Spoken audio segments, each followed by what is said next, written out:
السلام علیکم۔ آج کی ویڈیو میں ہم بات کریں گے کہ اللہ نے فرشتے کیسے پیدا کیے اور ان کا مقصد کیا ہے۔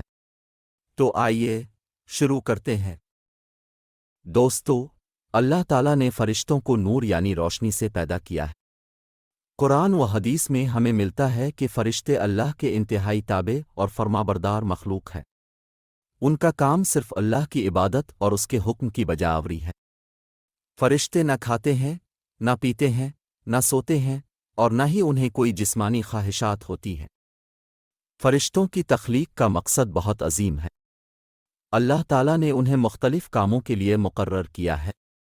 مثلاً جبریل علیہ السلام یہ اللہ کے پیغامبر ہیں جو نبیوں تک وحی پہنچاتے ہیں۔ قرآن مجید بھی جبریل علیہ السلام کے ذریعے نازل ہوا۔ میکائیل علیہ السلام یہ رزق اور بارش کے فرشتہ ہے۔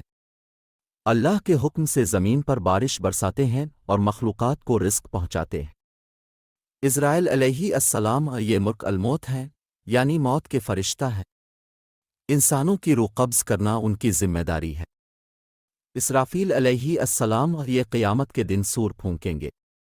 ان کے سور پھونکنے سے قیامت برپا ہوگی۔